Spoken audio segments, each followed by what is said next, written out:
I think I've waited long enough. I can't hold this in anymore. I've been a fan of One Piece for over a decade. I'm a US citizen, and I grew up surrounded by a certain kind of social culture that I've always felt alienated from. The dominance games, the posturing, the immaturity that passes for confidence. There does exist plenty of videos exposing just how toxic the One Piece community and its fans can be, but none of them talk about what I'm about to talk about. And what I'm going to say might not matter to most of you, but to people like me, people who've felt the weight of that culture, it's disturbing on a level that's hard to explain. And perhaps you'll understand why. I'm not joking with the title I gave this video. Sometimes the way American fandom spaces talk about these characters, especially the woman, makes it feel like they should be kept 1,000 miles away from that environment. First of all, I know I'm criticizing American fans, even though I myself am American. I'm not criticizing all American fans. I'm criticizing a specific mindset I've consistently seen amplified in American spaces. The gatekeeping, the ranking obsession, the debate bro energy, the objectification, the tribalism, the shipping wars treated like team sports, and especially the carryover of jock culture in the fandom spaces. Dominance-coded masculinity, locker room tone, competitive hierarchy, bullying energy disguised as confidence. When that mindset gets attached to One Piece, a story about freedom, vulnerability, chosen family, and emotional security, it distorts the spirit of the series. And I don't need backtalk telling me this isn't unique with American fans. I'm not saying it isn't, but the internet is American-dominated, and American internet culture has been loud, influential, and platform-dominant for the last 2 decades. It's the version I've experienced the most. And growing up here, I've seen how that social tone shapes how people consume media. Another thing that bothers me is how popularity gets weaponized. You'll constantly hear, One Piece is the #1 best-selling manga of all time. And that's true in terms of total sales, but the way that fact gets used in American discourse isn't informational. It's combative. It becomes, Japan already decided. It becomes, it's part of their culture. It becomes, everyone in Japan reads it. It becomes, it dominates everything else. And that framing turns a commercial achievement into a supremacy narrative. The way One Piece's Japanese popularity gets repeated online makes it sound like it's culturally oppressive. Like it's this unstoppable monolith that every single Japanese person reads, while Naruto, Bleach, and other series are somehow irrelevant in that country. You'll see discussions about Naruto's popularity in Japan, and someone just has to jump in with One Piece is #1, as if that erases Naruto's impact, as if Bleach wasn't huge, as if Demon Slayer didn't break box office records, as if multiple series can't coexist. Japanese popularity isn't a monarchy. It's multi-layered. People read multiple series at once. But in American online discourse, #1 best-selling gets turned into Japan already decided the greatest of all time. That's not how culture works. Every time popularity comes up, it turns into propaganda. Yes, One Piece has sold the most copies overall, but the way people repeat that statistic online makes it sound like Japan crowned it emperor of fiction and banished every other series from existence. Americans describe One Piece's popularity like it's a bully to every other anime manga series, and that the Japanese ignore Naruto in favor of One Piece. Why? Just why? Naruto is huge in Japan. Bleach was huge in Japan. Multiple series were massive at the same time. Japan isn't a scoreboard. It's not a monarchy. It's not a hive mind. In reality, while One Piece is more popular in Japan than anywhere else, less than half of the Japanese population reads, watches it. And no, One Piece is in no way flawless. Japanese fans criticize it all the time. Since its release, it's been criticized for its pacing and plot armor, and then later it's Wano arc. American fans are just so full of themselves. Now we need to talk about the female characters, because this is where the mask fully comes off. Every time female characters in One Piece enter American discourse, the tone shifts. It stops being about writing. It stops being about trauma. It stops being about agency. And it becomes measurements, comparisons, rankings, tier lists, who's better, who clears, who's thicker, who wins. And don't pretend this doesn't happen. It's everywhere. And no, I'm not mad that people find them attractive. I'm mad at the reduction.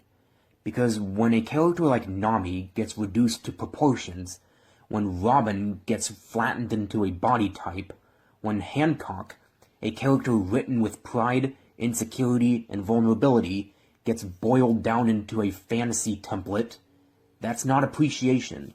That's conquest framing. And I grew up in an environment where women were talked about like trophies, like stats, like achievements. So when I see that same energy injected into One Piece, I don't laugh. I recognize it. Aside from that, the thing that possibly gets to me the most over this is that whenever One Piece enters the American conversation, especially in schools, it's never about its theme, it's never about its story, and it's never about its fights. It's always about its women, the size of their breasts, and the shapes of their bodies. Literally, whenever Americans watch One Piece, their eyes always drift to what I have circled in this scene. And honestly, I can't help but scream the word pig in the faces of those individuals. First off, the breast sizes of the female characters actually aren't huge. Only very certain female characters have breast sizes that would count as large. But most other women in the series look like they've got average-sized breasts, and only look bigger if a scene focuses on them. But even then, they never look huge. In most scenes, breasts of the female characters usually look average-sized, and in some cases they even look small or even flat-chested.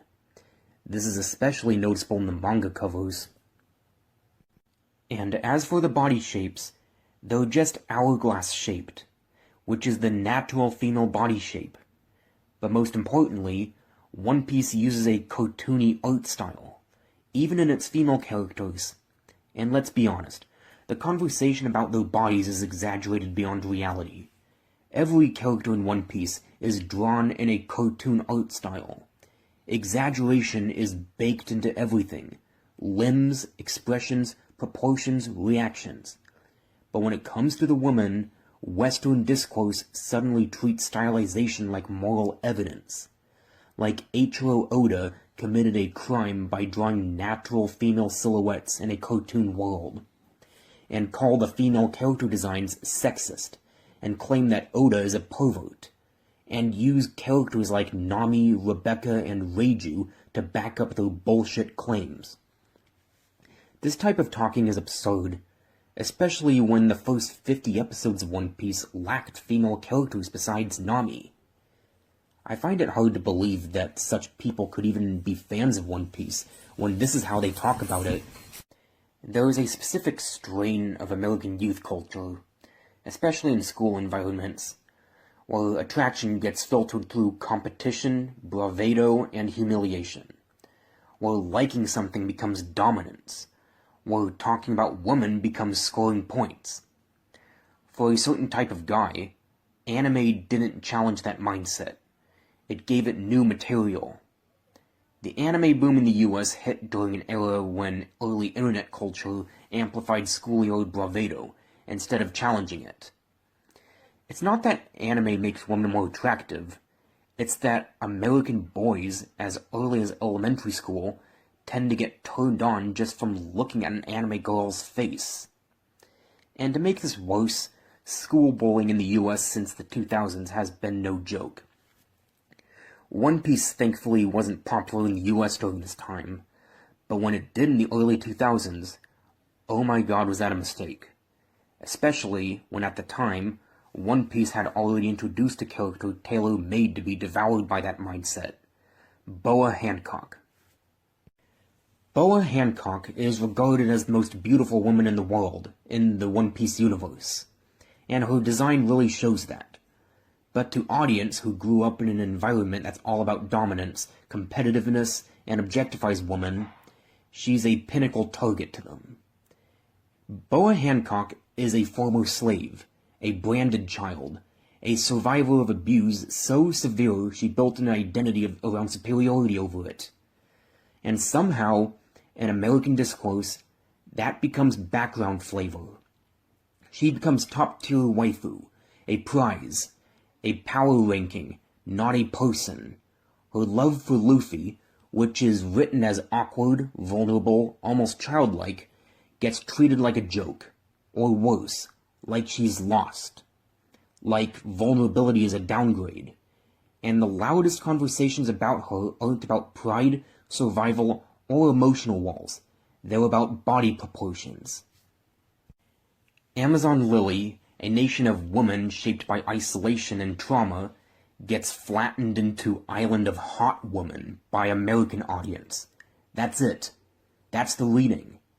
I don't think a lot of people who loudly love Boa Hancock actually understand her. If your first instinct when you see Hancock isn't to think about the brand on her back, but to start ranking her body, you didn't miss the joke. You missed the point.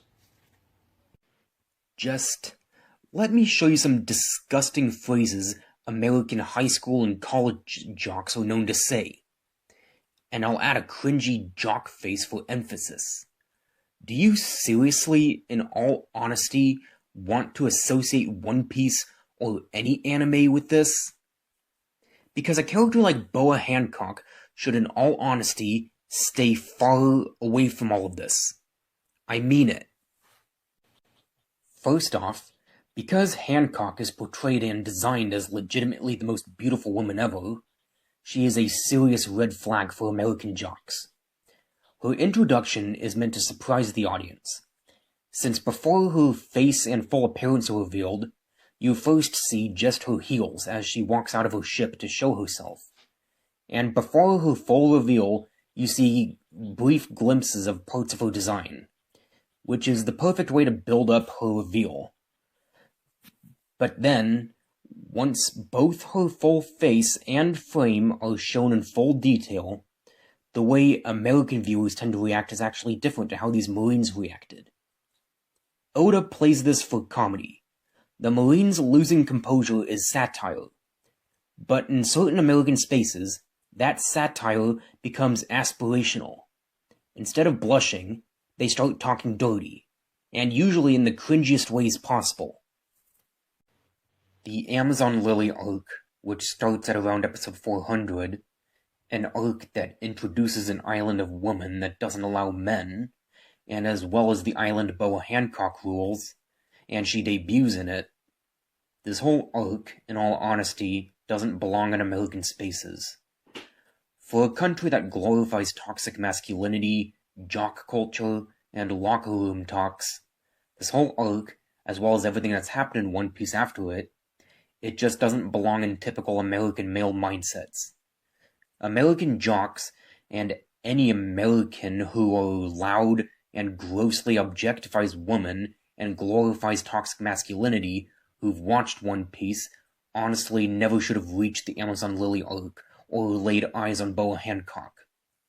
Everything they've seen before it, with the minds they have, I honestly think they've seen enough. The Amazon Lily arc is about power, trauma, pride, and vulnerability. And when that gets filtered through locker room culture, it doesn't just get misunderstood, it gets consumed. And this is the part that people don't want to hear. If you bring a dominance mindset into a story that's critiquing dominance, you were never ready for that story in the first place. Amazon Lily wasn't written for conquest culture. It was written to expose it. And if all you saw was a fantasy island, then the arc wasn't the problem. While Amazon Lily is the arc I hate being absorbed into American mindsets the most, future arcs like Return to Sabaody and especially Fishman Island are also red flags for locker room talk and competitive jock culture. Return to Sabaody recenters growth and restraint, not dominance. Fishman Island is a story about inherited hatred and the courage to break it. And when those arcs get filtered through competitive masculinity, they don't get engaged with, they get power scaled. Americans who've reached these arcs have already experienced Boa Hancock and Amazon Lily. And now, once they see Nami and Robin's new designs, they'd then treat them the exact same way they treated Hancock. And what really bothers me is that outside of Japan, Nami is only known for wearing a bikini top. That's it. And then, when they reach Fishman Island, they get even more horny than they did with Amazon Lily, all over the fact that it's full of mermaids that wear nothing but bikinis, as well as the fact that the arc has a mermaid princess who's giant in size and has large breasts. All of this, from Amazon Lily to Boa Hancock to post-timeskip Nami to Fishman Island, are all not for typical American mindsets at all. It's just disturbing to high heavens picturing horny and competitive popular boys seeing and knowing about all of this. And speaking of the mermaid princess being giant in size, but is still considered highly beautiful, American culture is known for wanting every man to be taller than every woman. And most American boys were raised to believe that, which is not okay. But because of this, it honestly surprises me why those same boys and men would even enjoy One Piece or any shonen in the first place. Because they're known for not following American dating norms at all. Boa Hancock is fucking 6'4" and is never seen without high heels. That makes her even taller by about 4 or 5 inches. She's literally taller than about 99% of the real-life male population. And for American jocks and any male who grew up being told that they must be taller than every woman around them, Hancock towers over those very guys. And to counter your bullshit preferences and hierarchies further, Boa Hancock is madly in love with the series' main character, Monkey D. Luffy, who's about 5'7", and she has an extreme schoolgirl crush on him. Literally the most beautiful woman in the world loves a younger man who's way shorter and isn't dominant, stoic, or competitive at all. If your masculinity depends on being taller, stronger, and dominant, One Piece literally undermines you. Hancock towers over most men, she falls for someone who doesn't dominate her, Luffy isn't chasing hierarchy, he isn't performing masculinity, and that's exactly why she loves him. Hancock is not written for you. She falls for someone who doesn't care about any of that. And now comes the way Hancock is treated by many fans. And this here has nothing to do with her looks, for the most part. She literally gets bashed and hated, and her feelings for Luffy are somehow controversial outside of Japan. I can certainly blame American dating norms for this. First off, there was the idea of her joining the Straw Hat Pirates, and anyone who disagrees with this just becomes hostile, especially after Jinbei became a member. There was the argument that Hancock would never end up with Luffy just because he doesn't have feelings for anyone. And of course, there was shipping wars between her and Nami over Luffy, even though both neither Luffy or Nami have romantic feelings for each other. Yes, Jinbei earned his place as a Straw Hat, but that doesn't mean the Straw Hats won't get any more members. Luffy said he wanted about 10 members. That's not an absolute claim. As for Hancock, I'm not confirming she'd join in the future, because I have no idea. But the main reason she canonically can't join at the moment is because she hasn't gotten a proper closure from her trauma. Every member who's already joined have already gotten closure, and chose to choose their own paths.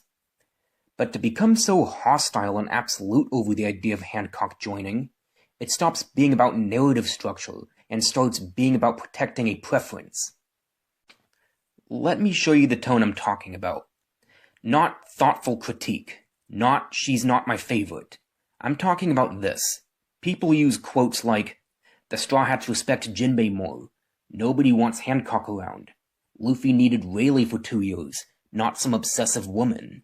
She would have trapped Luffy if he stayed. He's closer to Nami anyway. Notice something? None of that is about Hancock's character depth. It's about policing proximity to Luffy. Respect isn't a zero-sum resource. Jinbei being respected doesn't require Hancock being disrespected. Luffy staying with Rayleigh was about survival and growth. Hancock offering refuge was about protection. Those roles aren't competing. They're different. Also, Hancock was in no way irrelevant during Luffy's 2-year training.